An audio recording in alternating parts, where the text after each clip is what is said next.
Well, good afternoon, everyone. We're here this afternoon, Wednesday, January 22nd, for a work session. And our discussion item today is the Woody Biomass Study and Strategy Project Update. I'm Kristen Stevens, Chair of the Board of County Commissioners. With me are my fellow commissioners, Commissioner Kafalas, Commissioner Shattuck McNally. We have our county manager with us, Lorinda Volker. Who is Josh kicking us Yes, off? I'll go ahead and Lori? briefly kick it off and hand it right off to Josh. That sounds wonderful.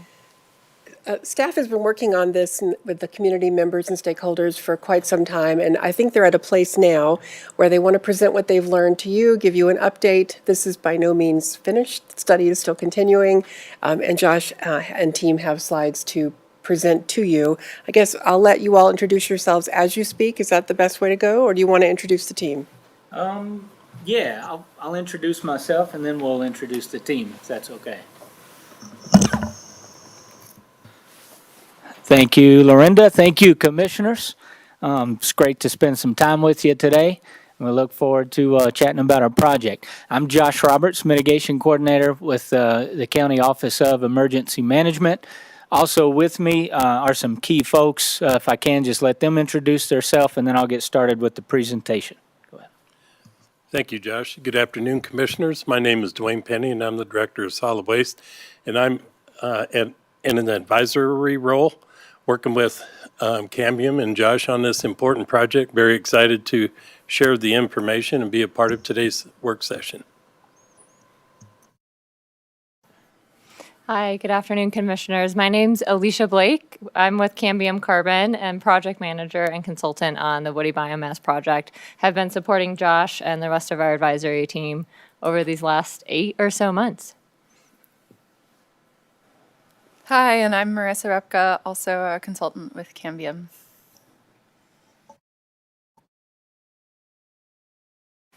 Hello, Lori Hodges, Director of Emergency Management, Larimer County. All right, also behind me, if I can, we've got a few folks that are on our advisory team for the project. Just know we're super grateful for their engagement, and they've brought a lot of really deep insights to this project and what we're trying to accomplish with it. So big thanks to these folks who were able to join us today. So make sure my slides work.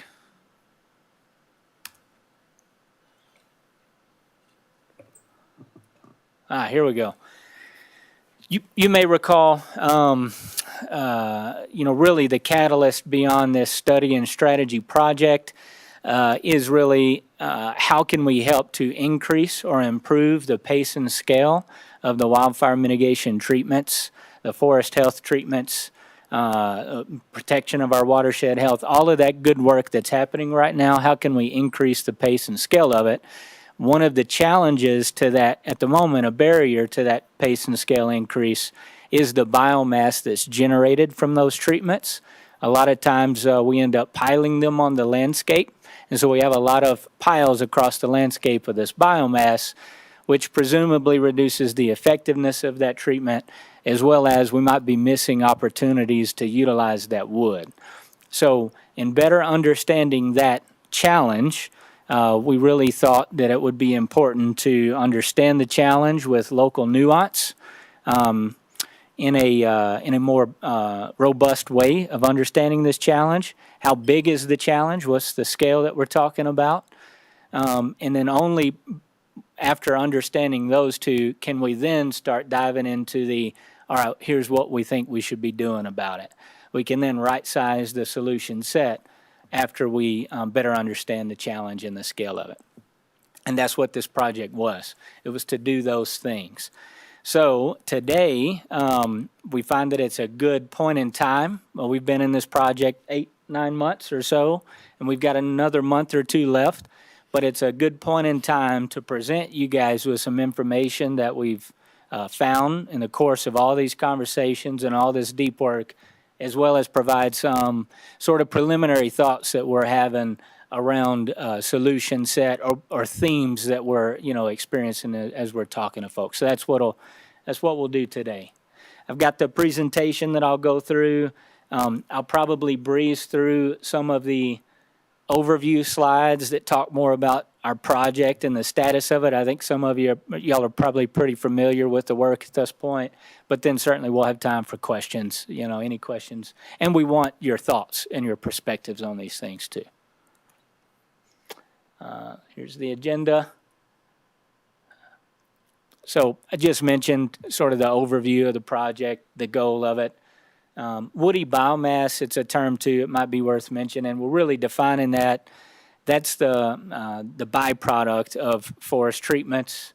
Also, we're considering woody biomass to include in that definition urban and community wood waste as well. But when we say woody biomass, we're really talking about all of that stuff. Here's just a quick example. I mentioned earlier, where might be those opportunities for utilization, the different types of source material, how it could be processed, and what some possible products or applications there are.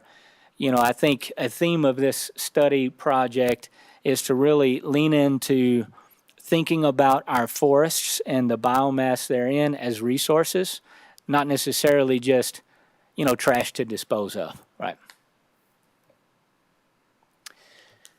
This slide just shows the different people who are on our advisory team. Some of the folks behind me here. And really what I wanted to point out here is that, these folks, we had monthly meetings with them, different one-off conversations. We asked for their help. They really engaged in a deep way in this project. And I think it's important to show, this challenge is a complex one. And it has a lot of different nuance and touches a lot of different adjacent fields or industries. And so because of that, we felt it was important to also bring in some good diversity of perspective in a deep way to our project. So from economic development to foresters, forestry economists, solid waste, folks, fire managers. We really tried to take an approach at looking at this challenge from lots of different angles. So Commissioner Shattuck McNally has a question. Sure. I'm going to have questions.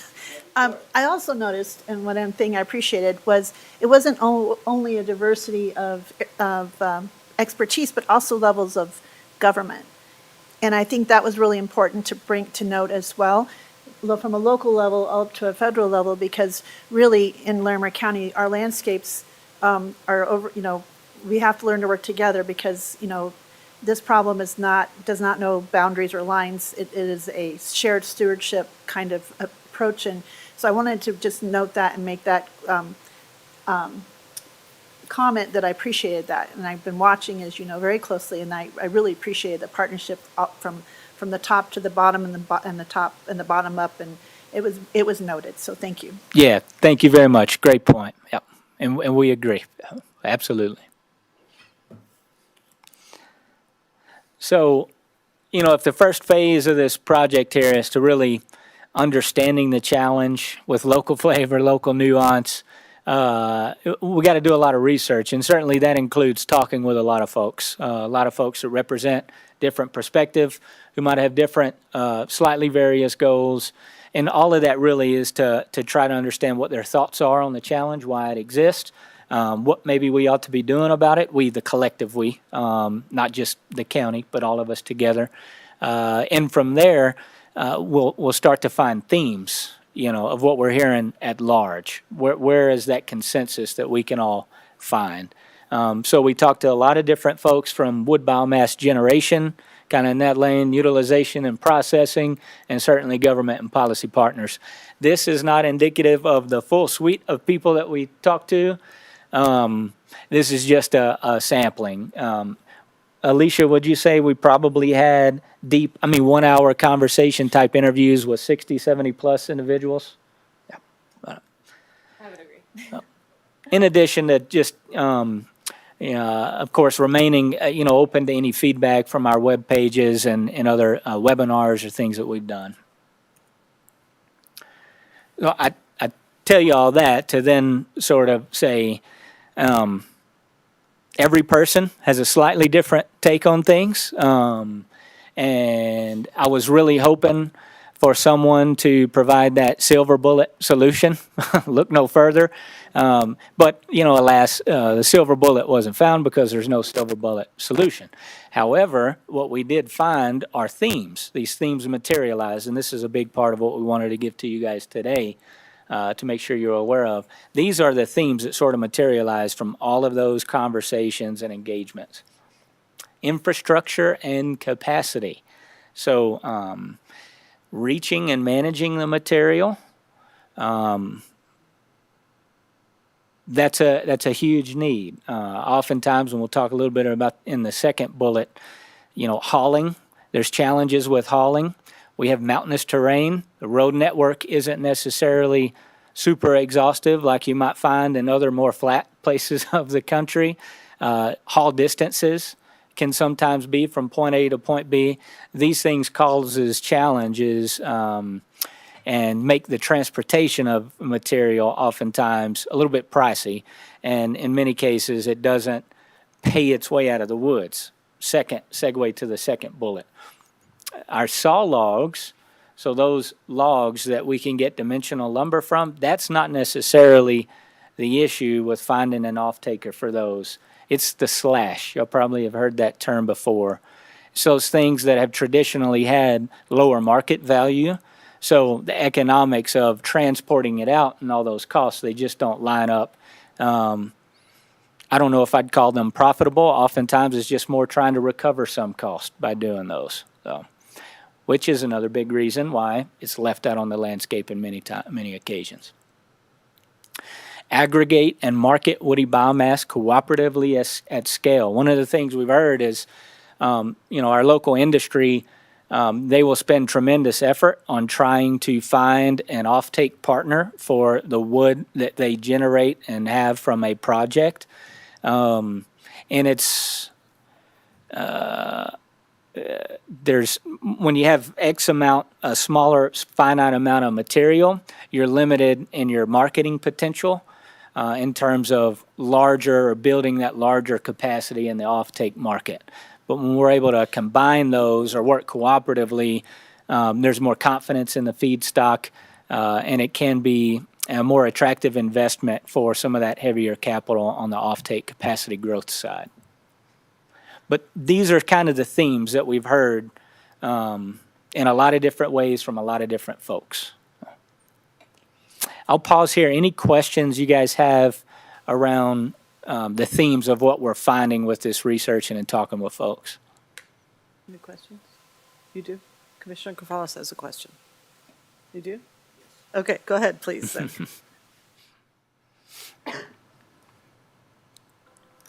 you. Thank you, Madam Chair. I'll just offer two questions at this time, save whatever I might have for the end. Okay. First of all, I know that, thank you for presenting at the, I don't know if it was December, the ESAB, Environmental and Science Advisory Board meeting. And I know they put together a working group, a subcommittee, and provided a memo. How has is that memo, the information in that memo, has that been helpful? And how has it informed your deliberations? And then I have one more question, if I may, Madam Chair. Yeah, great question. And thanks, I'm very appreciative of the opportunity to talk with the good folks there at the ESAB. Yes, it helped inform.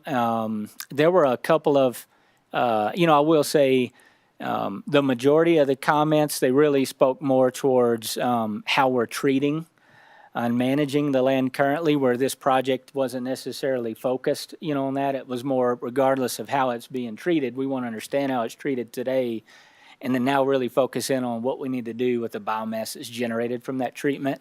But, certainly they offer great perspective. There were things, I know something was mentioned about just to call attention to enhancing of road networks or, developing road infrastructure. And I took the advisement, the comment there as pay attention, think through that, think through the known and unknown unintended consequences of anything you might do, which is well said.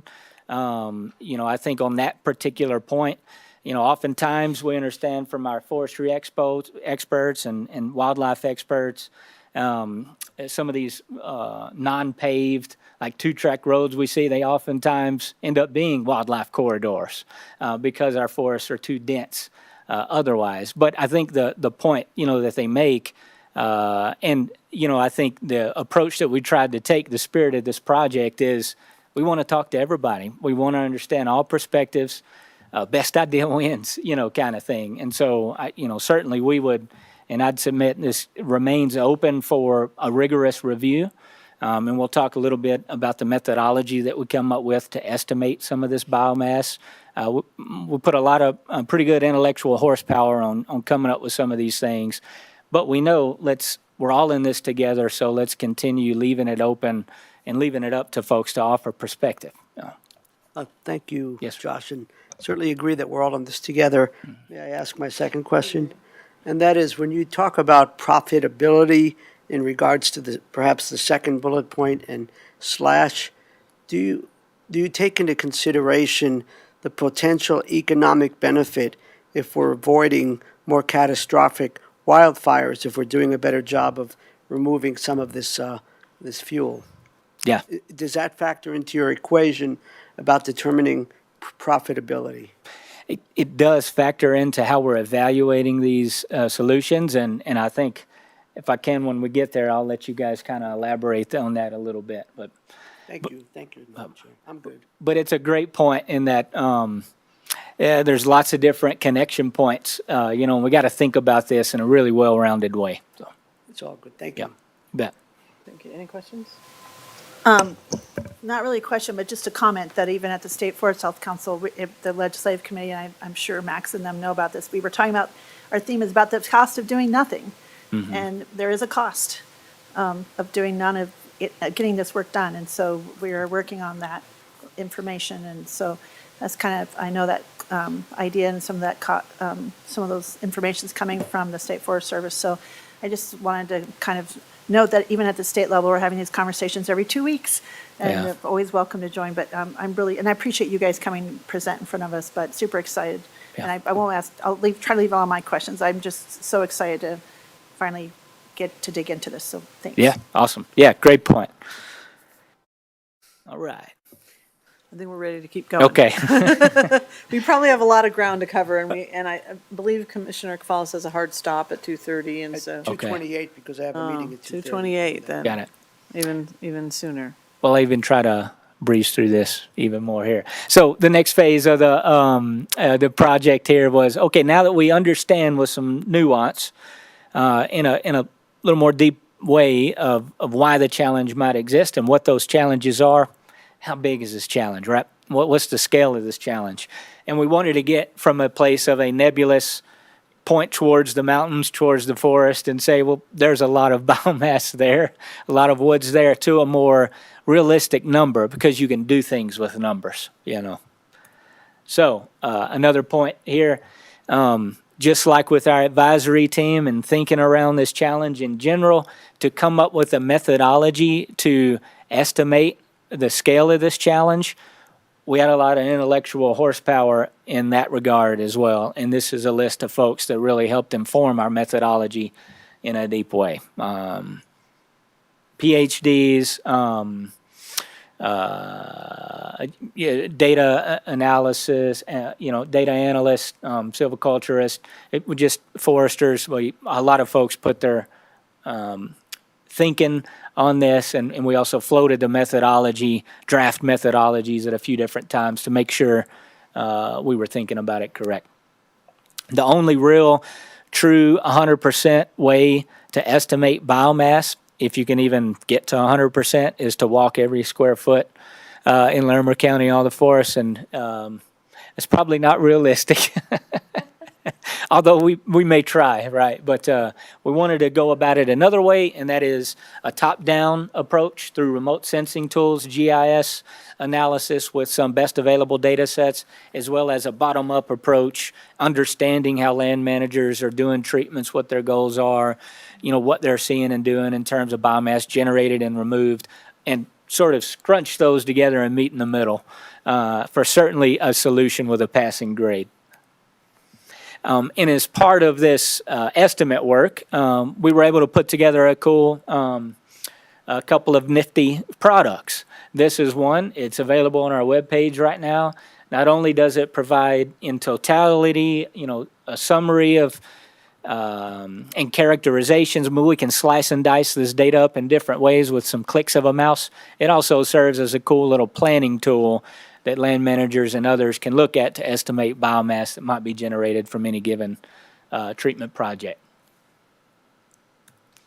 Accompanying the dashboard is a really exhaustive workbook that does a lot in terms of not geospatial display, but slicing and dicing, those numbers in different ways.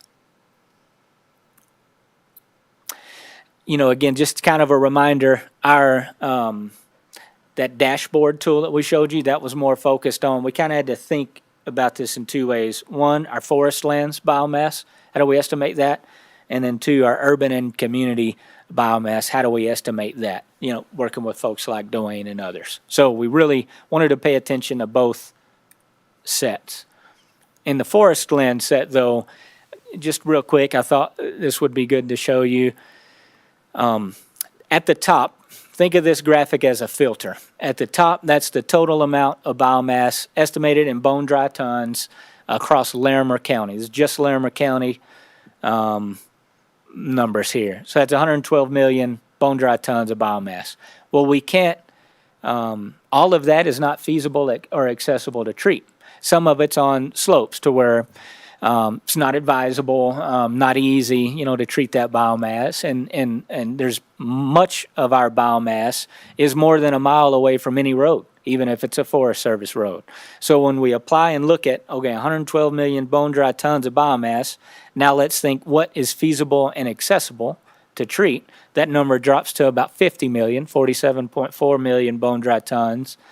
And then from there, all of that is we can reach and we could treat, right? But different treatments have different goals and are on different lands. Federal lands, state lands, private nonprofit lands. And of course, each treatment might generate it just based on the specifics of that, prescription there. It might generate varying amounts of biomass. And then, of course, a lot of that biomass, even though it's generated, we can't really remove it for various reasons. And so all of that and more went into play into that number at the bottom of that filter there. 1.3 to 7 million bone-dry tons of biomass. That is a range. We put together 5 different scenarios to come up with that range. The scenario that most closely resemble what we believe and understand to be our current pace and scale is at about the 2.6 million bone-dry tons that we're estimating can be removed. So, Alicia, anything to add there? You spent a lot of time on this. Thanks, Josh. I think you explained that extremely well. The one thing I want to make note is that this is a snapshot in time.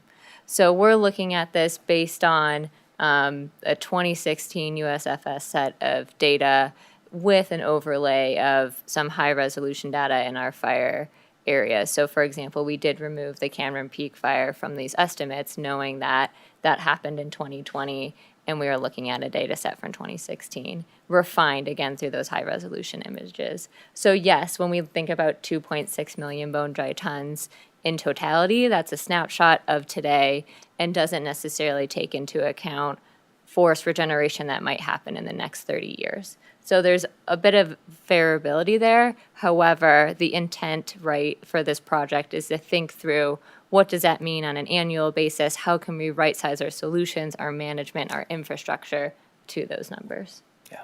Thank you, Alicia. Well, so we're getting closer to a number, right? That's, yeah. Commissioner Shannon McNally. Sorry to interrupt again.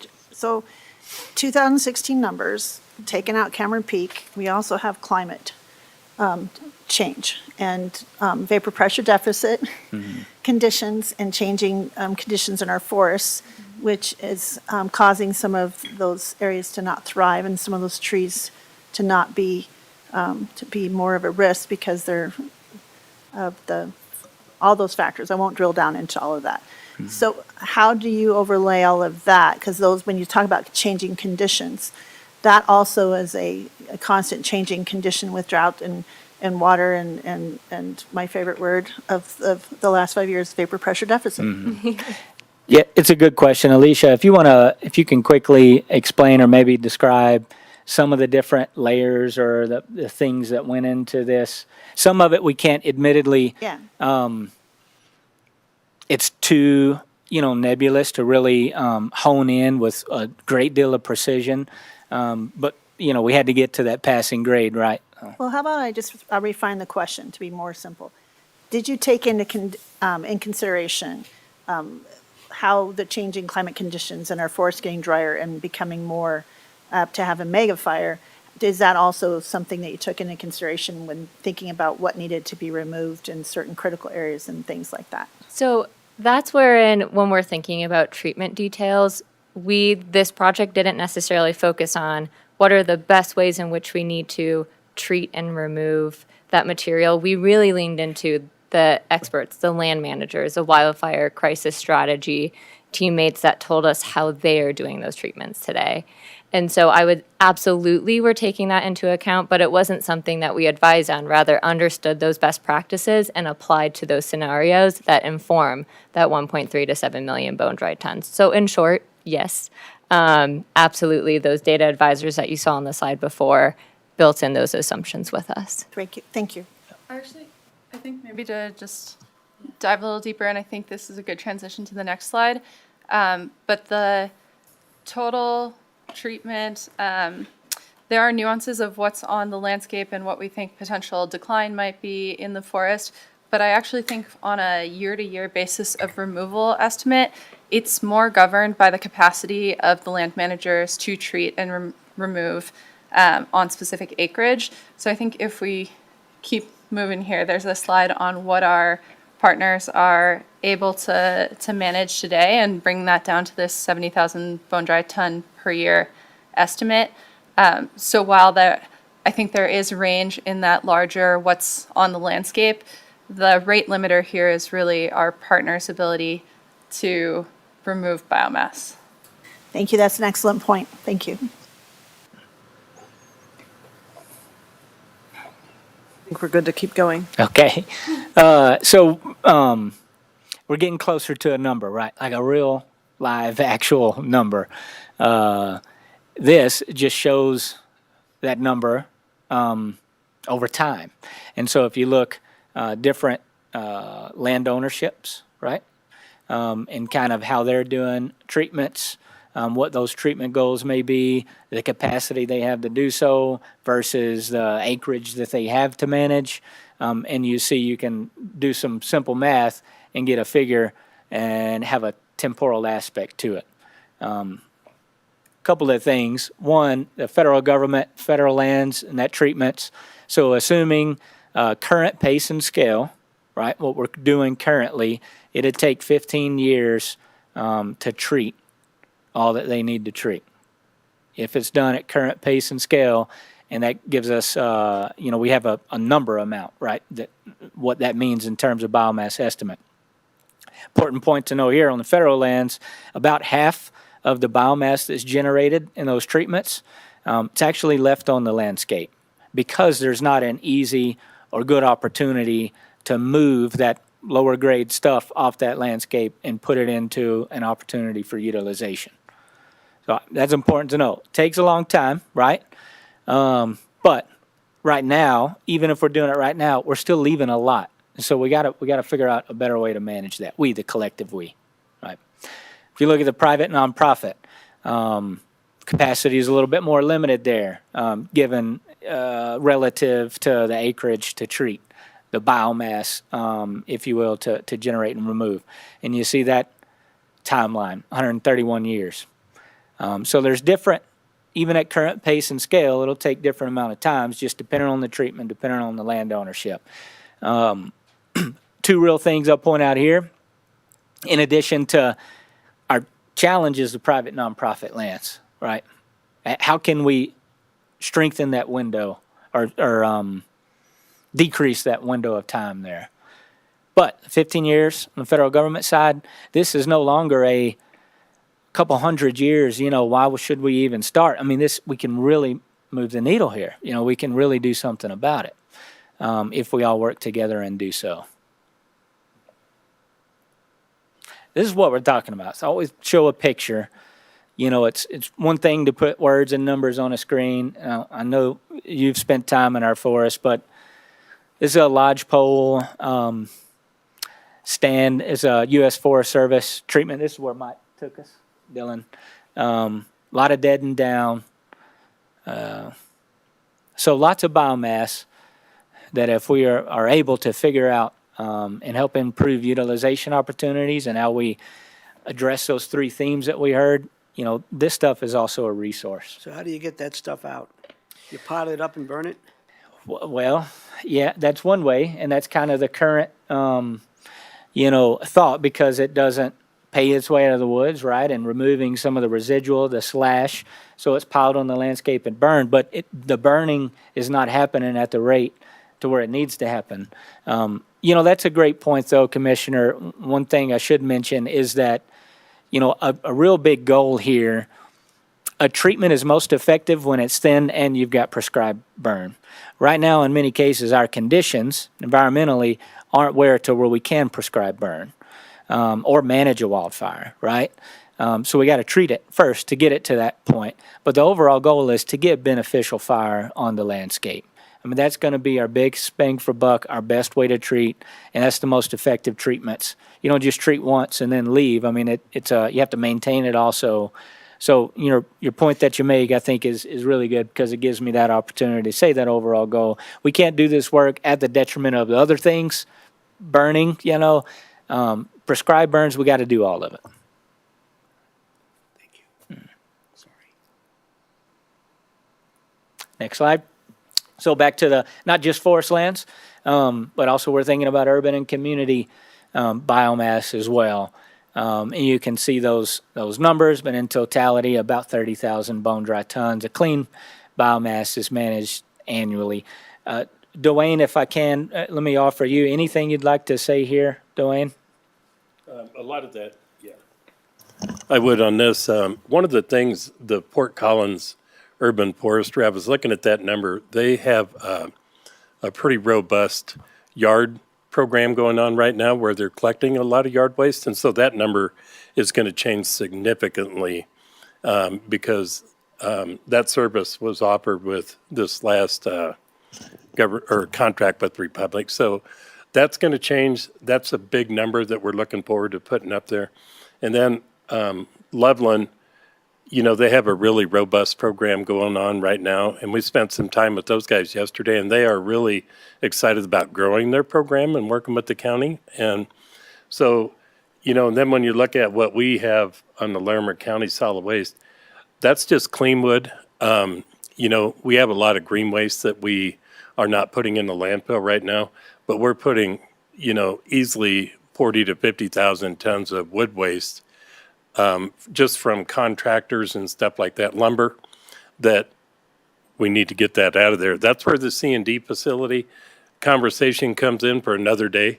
But there's a lot of opportunity here, and that's just with the landfill. And the forest waste is a whole different animal. Thank you, Jeff. Yeah, thanks, Dwayne. Dwayne's been key and, critical voice of advisement in this whole project, and we've been in lockstep. And I think it's important, this notion of we're looking at this in different ways, because in reality, things don't exist in a silo. These are important things that we got to tackle all together.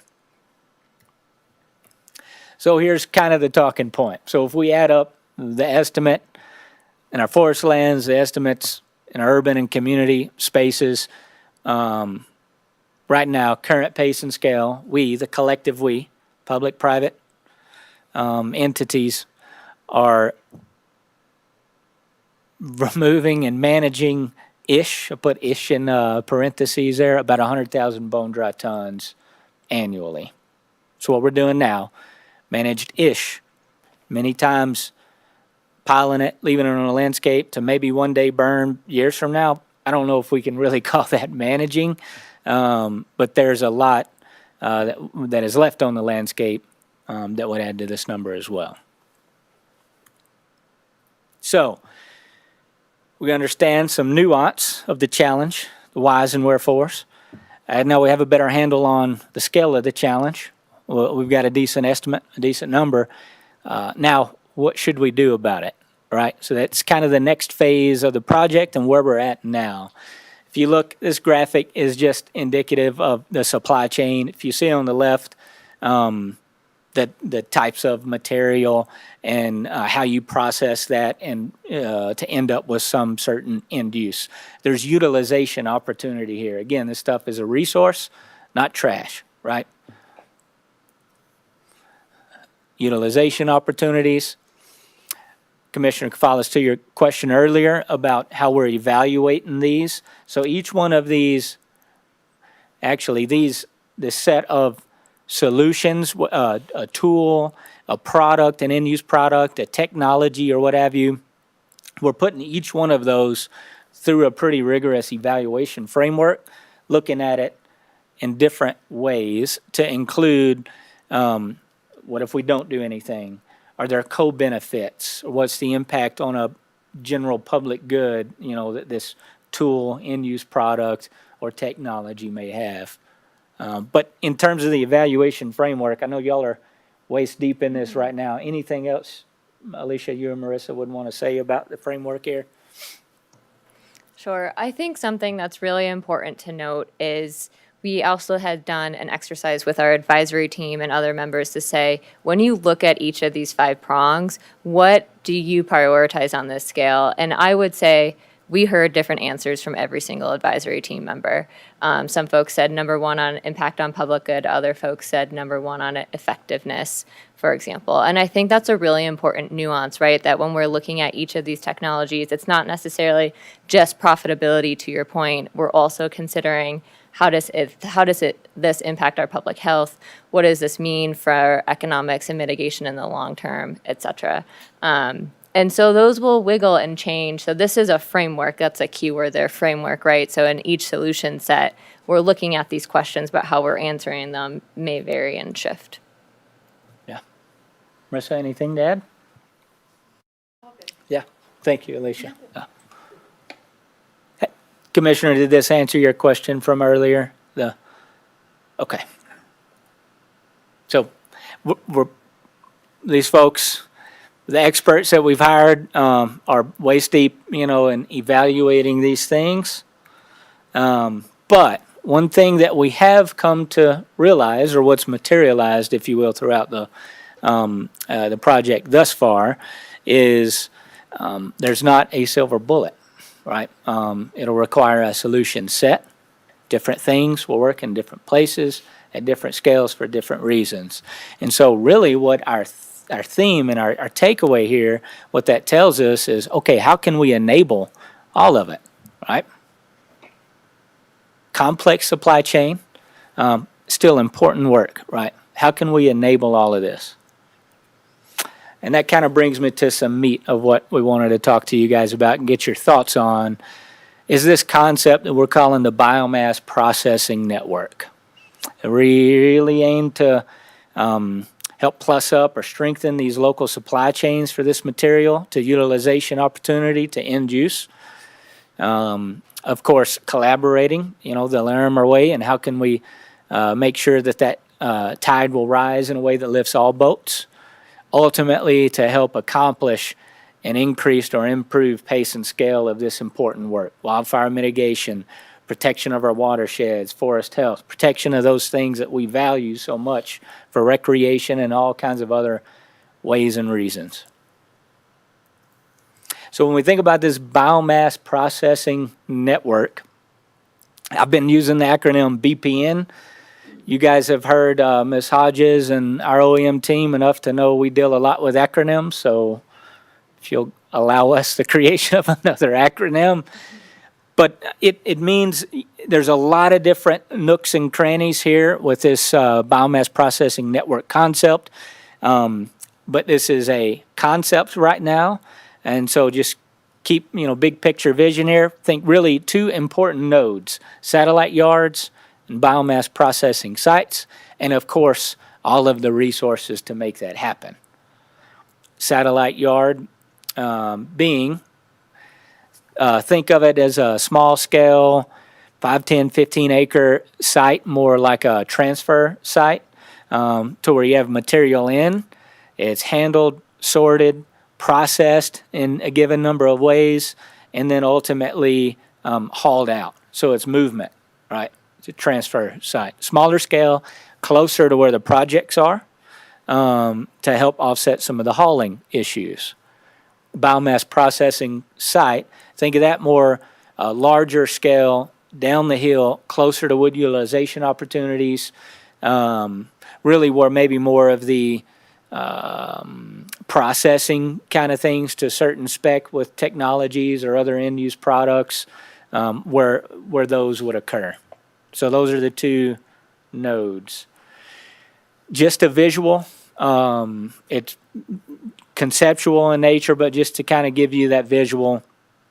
So, for example, a few satellite yards closer to the project, so where we know there's a lot of wood that's going to be generated from treatments, and also where community we can help incentivize or help reduce a barrier for them doing their own work by providing them a place to take some of this slash. We have those satellite yards in the mountains at those locations, and then of course the biomass processing sites down the hill. We have a really good opportunity now, working with you all and Dwayne and the solid waste plans, the new landfill, the current landfill. These things just afford us a good opportunity point in time that other places in the country may not have such an opportunity as we do right now. The number of satellite yards can be scaled up or refined. What we're doing at each satellite yard might look a little different, same as biomass processing sites. Yeah. Forgive me.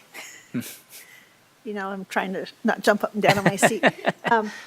So I'm very much aware of some of this treatment and partnerships and collaboration and pods and the delineate pods, all the planning. Was that also used to determine where maybe the satellites, 2 satellite locations that are currently mapped, putting those satellites near some of that work that's happening or will be happening? Was that taken into consideration? And is that kind of trying to collaborate where the work is where the satellite operations would be? I'm just assuming. Yes. And maybe you said that and I did not hear that, but I'm assuming that was part of the decision with some of the work, and I'm just curious about that. Yeah. Short answer, yes. And if you see even those, because you're spot on, Commissioner. I mean, it makes most sense to put yards to help collect, aggregate, this material where the work is happening. Both of those that we show on the map are within the priority ribbon of the pods, the points of operational delineation. But, a large swath of Larimer County is within that pod as well. So, Thank you, Josh, appreciate it. welcome. How are we doing on time? Time check. We got about 17 minutes. Okay. 15 if you're going to 28. Okay. Gotcha. Yes. Well, I'll move it right along here. This is just like a more in-depth thinking around what a satellite yard may look like. Kind of described it a little bit already, but think of it like a transfer site. Material in, material out. Having some things there to help with the collection, movement, material handling equipment, grinders or chippers to reduce it for a more efficient haul down the hill, or to certain spec, if we've got an offtake partner or some other things. Scales, to ensure that we've got good inventory and can be more confident in our feedstock supply, especially helpful in conversations with capacity development folks, industries, and what they're looking for. The cool thing, too, is we can also do other things at these places. Just an idea, technology to convert the biomass to heat the facilities that are there for staff to manage. a space set aside as a community firewood bank and partner with local neighborhoods and communities. Perhaps even some cooperative relationships with our local industry partners, loggers and the like. What about space that they might need to store some of their stuff so that they have more time to get it off project site and to go find an in place for it? So all kinds of other cool things that we could do here. And I think the beautiful thing, if I forget to say it later, about this concept is we can turn dials as needed to right size for what's needed. Try things out. Okay, maybe it didn't work. Let's scale it back. Hey, let's do this. We have an opportunity here. And I think that's the cool thing about this concept. Here's just an example of some material, what it might look like, could look like, that stage. Top left, that slash, right? Top right is just ground material, shredded material. Bottom left is chip, right? And then the bottom right, of course, are the logs. So if you think about it, back to the theme of hauling challenges, compare the top left with the bottom left, you'd be hauling a lot of air in the top left. So, can we reduce the volume of that stuff to help create more efficiencies in the haul? Biomass processing sites is just, more thinking around what could be, at one of these locations. Dwayne, I'd like to give you an opportunity here too, if you wanted to, anything you'd like to say here about biomass processing sites? Yeah, thank you, Josh. One of the important things about characterizing the material is we can begin to develop a plan. So some material may be good for mulch. Some may be good as a supplement to put with composting. In composting, you need two ingredients, carbon and nitrogen. And, we're talking about a lot of carbon here. So nitrogen, we'll talk about the agricultural community later. But just to tackle the porous right now, it needs a partner to mix for composting.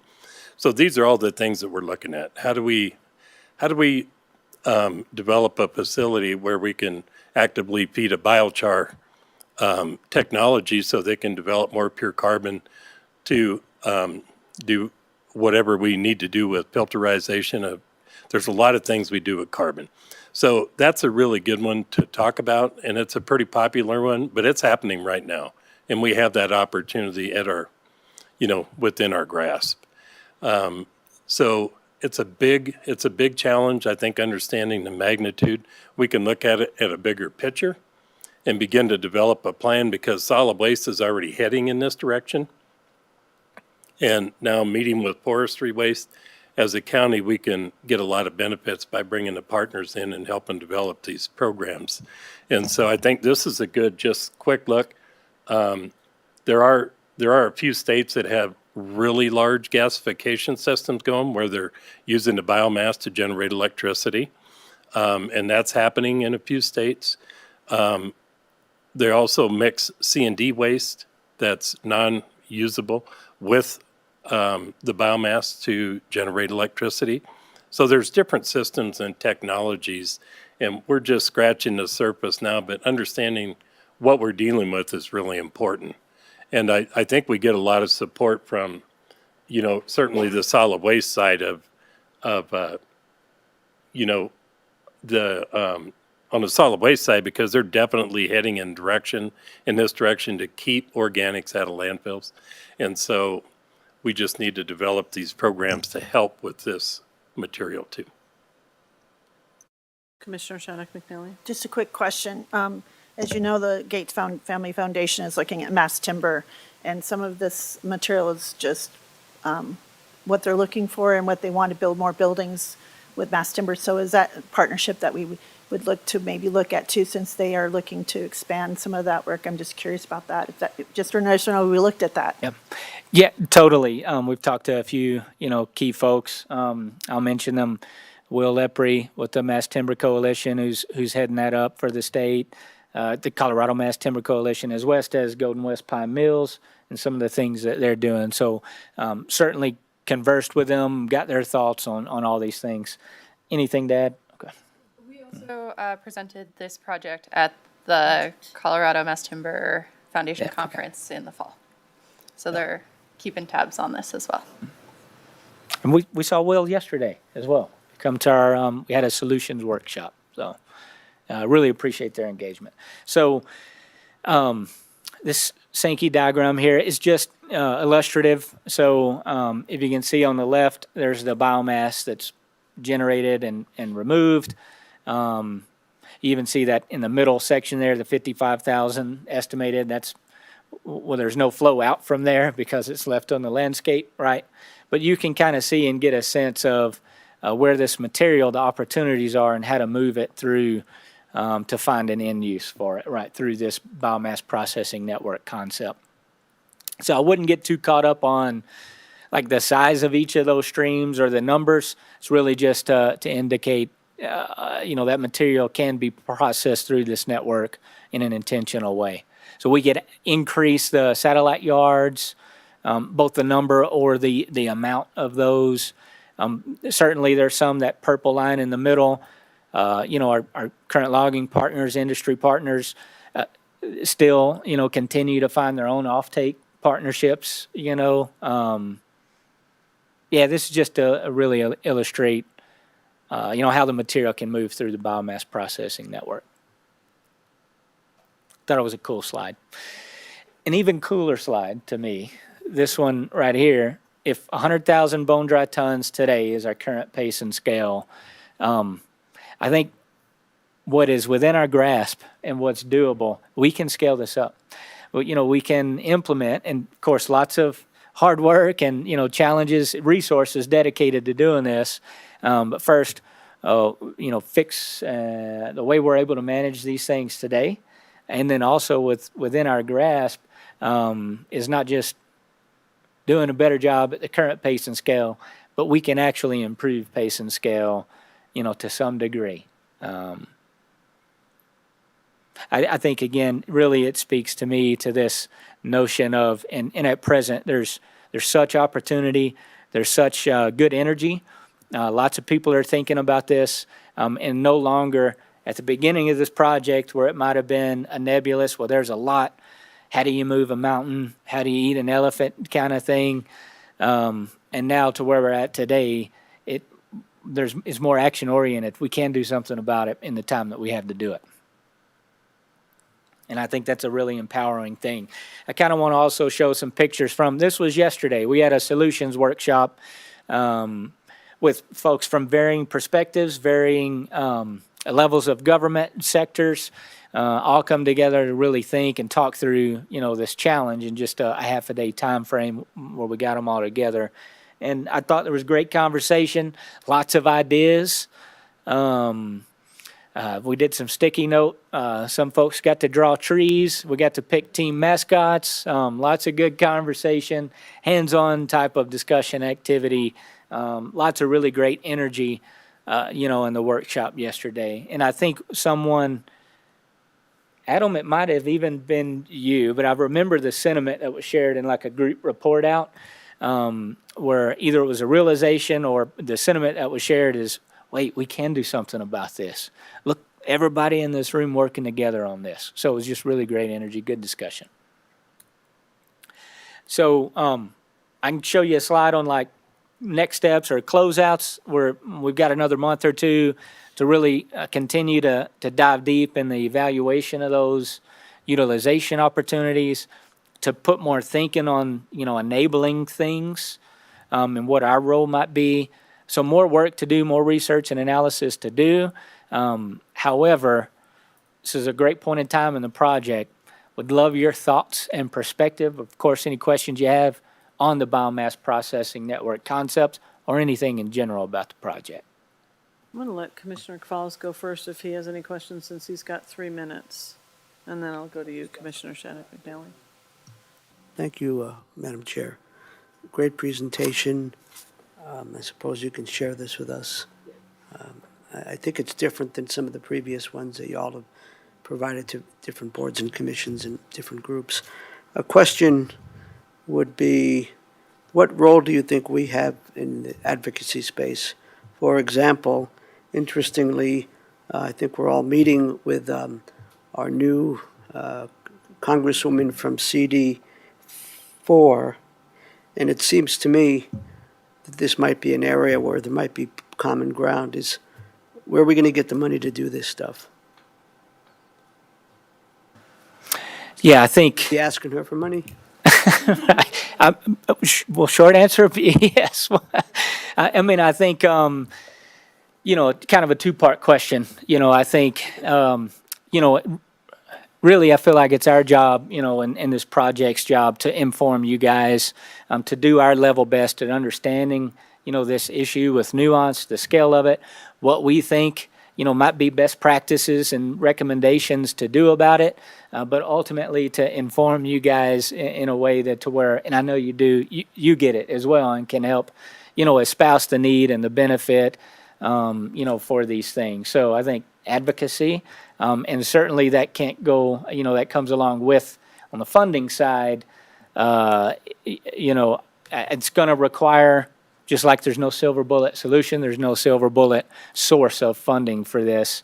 It's a bigger picture kind of thing that will likely require multimodal funding sources, and so just something to consider. But if you have opportunities to ask for those resources, I certainly wouldn't say don't. Well, and forgive me, it would be helpful to know if you all, part of your research has been to identify specific sources, whether they're at the federal level, the state level, and there's a lot of different spaces that we're working on. Workforce development, solid waste management. So I wonder if there are particular sources that you have identified and whether it's appropriate to, if we happen to meet with a congressional person, to have that conversation. Thank you, I'm done. Yeah, great question. We put this slide in the deck here, but really considering, multiple ways to fund this thing and to find those opportunities, whether it's grant, and of course there are some specific, whether it's the Federal Forest Service has wood innovation grant programs. There are certainly things in the economic development realm, I believe, that, that touch this. This concept and this challenge, in one sense, is very nuanced and involves a lot of different adjacent, thinking and fields of study and industry, but also that's a benefit is because all of those ways of thinking, fields of study and industry also have funding sources that we could tie into this too. So, yeah. It's a really great question. We did talk about creating sort of a business plan around this. What does funding look like? You see fees as part of that, grants as part of that. But it's really hard to write a grant on an idea. You have to write a grant on a project or a theme. And so having this science and data-driven information, I think and making sure you all are okay moving forward in this direction is an important next step to figure out, okay, now what funding might be available, what might we be able to look for partners for, how might we find grants, is there a private partner? A lot of those questions still need to be answered. Yeah, please. Thanks, Lorinda. Yeah, please feel free to go. Commissioner Shattuck McNally. Well, it kind of stole one of my questions, but I'm going to continue anyway. But first, let me just say, phenomenal work. Well done. Something that we have been wrestling with the Forest Health Council and trying to come in as a state level solution. I know they're reviewing their study and supposed to have max nod yes or no the next 2 or 3 months, kind of looking at their data and reevaluating, come back with analysis of their study. And so I'd like to, I'd be curious to see, what overlap there is. So first, let me just commend you all. It's great to participate a little bit. I wish I could have been there every step of the way. I'm really super excited. I just say 1,000 times yes, yes, yes, yes, yes, and everything. When you talk about, that was my question, is how do we, when you talk about business plan, I already see numbers. The workforce bill that we have to the Forest Health Council, that the Wildfire Interim Committee, that's a $1.5 million price tag through CSU and extension. That's not even a full program. That's only, and that would be workforce through 4-H and extension. And that's 1.5 million just to get that off the ground. So I know that price tag. I know co-swap and furworm and some of these things. I know what that costs for treatment. So, and, there's also that cost on the other end for who's doing the treatment and how we pay for the treatment versus, and also you're talking about the utilization. So there's a segment beforehand, and I see Dylan's nodding. Thank you, Dylan. Sorry, Dylan from Conservation District, and then on the other end. So it'd be really great to understand, how we advocate this. And he talked about going to Congresswoman, but we need to talk about this at all levels, including the Gates Foundation and other agencies, and how we partner, because it's going to take multiple partners, multiple funding. And I see also like the sales tax and things that I've been advocating for, and looking at how we're going to have to fund and do some of this ourselves, because the federal government and the state government don't have money right now. And so we have to figure out how we're going to be able to do this. And so I really like how this is a local solution that we can scale up and bring more partners in. And so I want to just say, consider me signing up for you already know I'm already advocating every corner and nook and cranny I can, but I just want to commend you on a great job. Well done. And I see Lori's just anxious to raise her hand. So thank you very much, everyone. I look forward to helping you all. Thank you. Go ahead. Thanks, Are Commissioner. folks okay to go over a little bit? Just really quickly, I was going to say, there's also the cost savings that incurs by partnering with like the landfill project. Now that we have the landfill doing a whole new thing, how do we make it to where we can actually do the cost savings while we're building it instead of trying to retrofit later? So that's the other piece that we want to make sure we look at as well. Great point. If I can tag along to that, there's a return on investment with mitigation in general, and I think often cited is spend $1 in mitigation, you save $6 in response and recovery. There's nuance there, but the economics at play here, it starts to make a lot of sense when you look at this in a rounded way. Lauren, did you have anything before we close out? I think what I'd like to say is thank you for meeting with so many people. I think that's what makes this so valuable. It isn't just, it's a lot, it's a big problem. It really does help to have the scope and size of the problem, the scope and size of a potential solution, the partners identified, and the sources identified. So if the public takes nothing else from this, it's that this is data-driven information, and it is a data-driven set of solutions. It's not a silver bullet. I think it's really wise to make sure folks understand this is not easy. It's not a single stream, and it will require a lot of partnership, and it'll require funding, and maybe rule change, and maybe land use issues that we have to deal with. And so I know as we go forward, those are the kind of things you're going to be bringing back to the board to consider and talk about, and what is their tolerance for each of these solutions as we move forward. So. Thank you for the work. It's been incredible. I know it's not been easy, but it sounds like it's been a little bit of fun. It has. To talk to It folks. has, yeah. Thank you, Lorena. Commissioner Shattuck McNally has the last question. Really, I'm sorry, this was a DOLA grant. And so do we give a report back to DOLA? Has DOLA been following? What's their feedback? And, because I also can see maybe DOLA and other things like, wow, this is great. We'll look for ways to help you get this moving. So I'm curious about that. Yeah, that's a great point. And yeah, part of this study project was funded through the DOLA EAIF, Energy Assistance and Impact Fund. I'm probably butchering that acronym, to be honest. But yes, thanks to DOLA, and thanks to you guys, too, provided the match funding for the project. Yes, they've been following. Of course, we've been providing, quarterly progress reports. And I think a few of their staff have even been on some of our webinars and things. So, yeah.